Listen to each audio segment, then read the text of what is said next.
You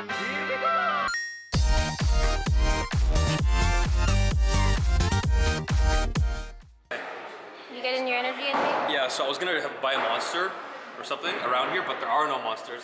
Luckily there is. It's important because apparently even though we crossed over to America, a little piece of Canada is still there. Yeah. What's up, guys? Welcome back to my channel. This is Vitruvian Physique. Thank you for stopping by. Today is the thrilling conclusion to my little powerlifting mini-series. This is lucky episode number 7, and this is the full day of the powerlifting meet. I'm excited because, we get to see, how it went, and to be honest, like, even though I obviously did compete and I know how I placed, I haven't seen this footage from the camera standpoint. So now I could really break down and analyze how my lifts looked. Was it a true PR or could I have gone further? We'll get into that in a second. But one thing I do want to note, a lot of people have been asking me like, what are you doing in preparation, in anticipation of your powerlifting meet from a nutritional standpoint? This pertains to a lot of people who maybe, let's say you have a PR in the gym and you're planning a PR and you're saying like, this Friday I have a chest workout, I want a PR.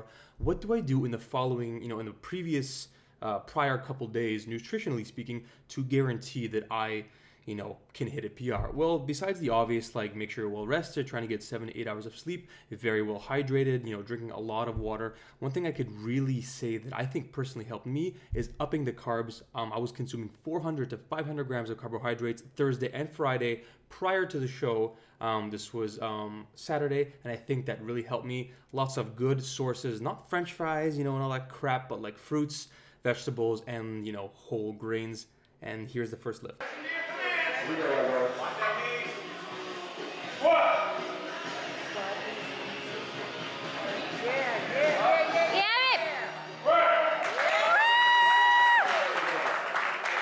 So right off the bat, guys, word of advice, get to the powerlifting meet early or any competition you do. That way you're not super flustered and rushed and you end up doing your first lift without a belt. That's right, I actually did 403 beltless, and I didn't realize it until I was already on the platform. This is a very, busy day, but, it still went up okay. For this lift, this is 418, I decided to slow things down a bit starting now, because this was a very hard lift. The depth was great, it's never been a problem, but this was a big sticking point. I think everyone thought I was gonna dump it. But fortunately, I was able to battle it out, and that's, it goes to show that don't give up. Your body's capable of a lot more. But at the same time, it goes to show that that's what happens when your form breaks down. If you look at the video, my form was not that good. My setup was kind of like awkward. This time for my final attempt, I actually decided to, even though how hard that one was, I decided to up the weight. This is 425, a lifetime PR. Obviously, this is my third and final attempt of the day. And I made sure the form was perfect in terms of the setup, and look how it went.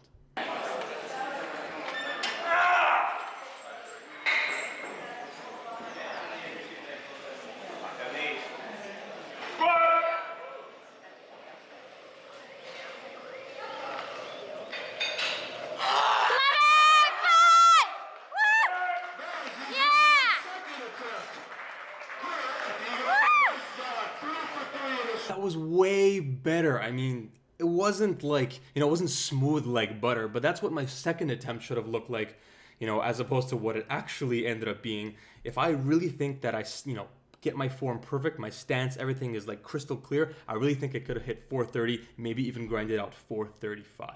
So that just goes to show how imperative form is, and this is my first bench press attempt of 303.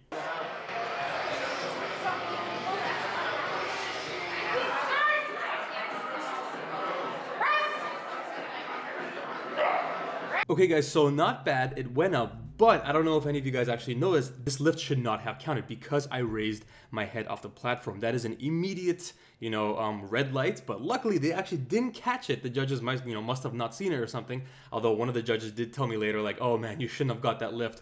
But whatever, it was a first attempt. So for this one, I had to make sure for my second attempt, this is a lifetime PR, by the way, on the pause bench, that I had to keep my head down, keep my ass down, my feet down. Form has to be perfect this time. 319. Second attempt.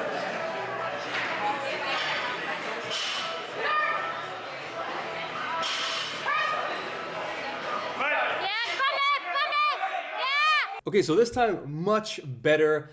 To be honest, like I think, 10% of my energy was going just towards my brain consciously trying to keep my form perfect. Guys, this is why powerlifting meets and gym PRs are complete and polar opposites. I mean, when you're in the gym, just get the weight up. It doesn't matter. As long as your friend doesn't help you lift off the bar, you're okay.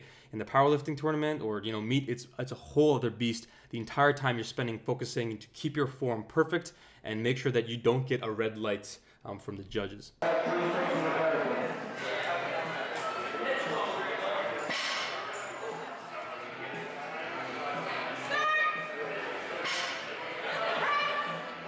It was at this moment that he knew. He fucked up.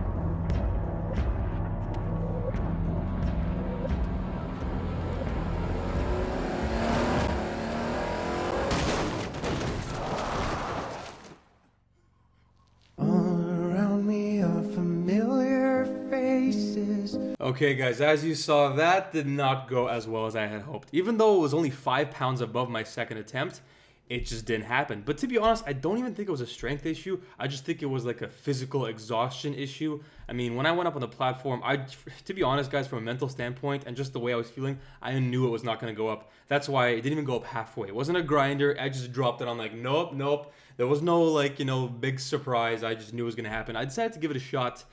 But just the energy was not there. Powerlifting meets, even though you are only doing, if you add it up, 9 reps throughout the entire day, because they are so physically taxing on your central nervous system, you know, it gets pretty tiring. But this is my first deadlift, 490 for an opener.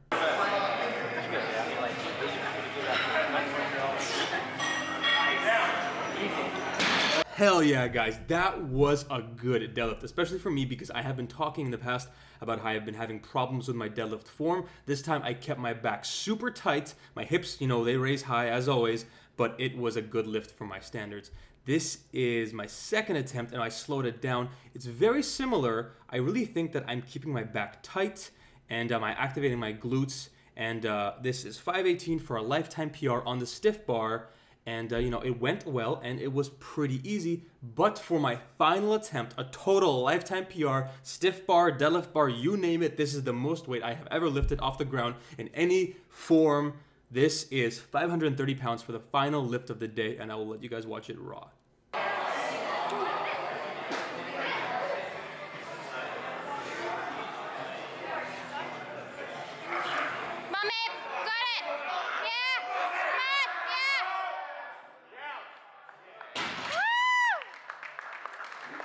Okay guys, that is it. That is the end of this little, like, you know, mini series that we've had. First of all, I want to say thank you so much to each and every one of you who have watched, you know, this video or previous videos, who've stuck with me, who've commented, liked, you know, everything, you know, subscribed throughout this little like prep series that we've had. And you know, if you guys like this video, actually leave it a like, because that really shows me what you guys enjoy, and then I can judge, you know, based on that, and then make more of it. See, you win, I win, you win, I win. No, actually, I win. But the biggest thank you I want to say is by far to my girlfriend Jordan. She has been, like, beyond a shadow of a doubt in my mind, the most important factor, you know, throughout my physical development journey. The same can be said back when I was cutting to, you know, now. This weekend did get a little bit hectic. We had to travel to another country, and there was, you know, time constraints. And, you know, so many things kind of did go wrong. I'm not going to go into detail on that. Like, an example of which, it turns out the belt I was using and I brought to the meet, it wasn't up to standards, because it seems that USAPL is a little bit more strict when it comes to this stuff, which I didn't know. So legit, I had 30 minutes left before I had to go for my first attempt at the squat. And then I've got the head judge telling me that I have to either do it beltless or have to cut my belt, which is actually what we ended up doing. And we had to take an X-Acto knife and like slit my belt in the middle, take some padding out, because apparently that made it illegal. So the point is, you know, everything was just kind of happening at the same time, and she really helped me. She kept me sane, even though I was probably a dick, because I was like, I need this and I need this and we're late. So the fact that she was able to tolerate all of that, you know, with a smile is something that I really appreciate. So, relationship goals. And overall, I'm very happy with the progress that I've made in this short amount of time. I mean, the bulk only started like, what, late October, so the fact is, it's only been 4 to 5 months. There is still a lot more I need to do. My squat definitely is something that I'm happy about, because I've become so much more used to low bar. because I finally started practicing with low bar exclusively throughout my preparation. I used to only train high bar, which was kind of dumb, because if you're gonna squat low bar and that's what you are strong at, you should do that exclusively. You know, that's saying the more you sweat on the practice ground, the less you bleed on the battlefield. Yeah, kind of that. My deadlift definitely has made some improvements, not just in strength, but in terms of quality with all that work I've been doing on my glutes and lower back. My bench press is something that I do need to work on because, you know, although I think I am getting strong in the touch and go, I can probably bench in the 340s now. The pause bench still feels really weird to me, and it's very difficult. I mean, when that bar stops on your chest, that's it. All of that elastic explosion power that you thought you had, it's gone. It's like the second the bar stops on your chest, like you're a battery and you're just drained of all the energy that you thought you had.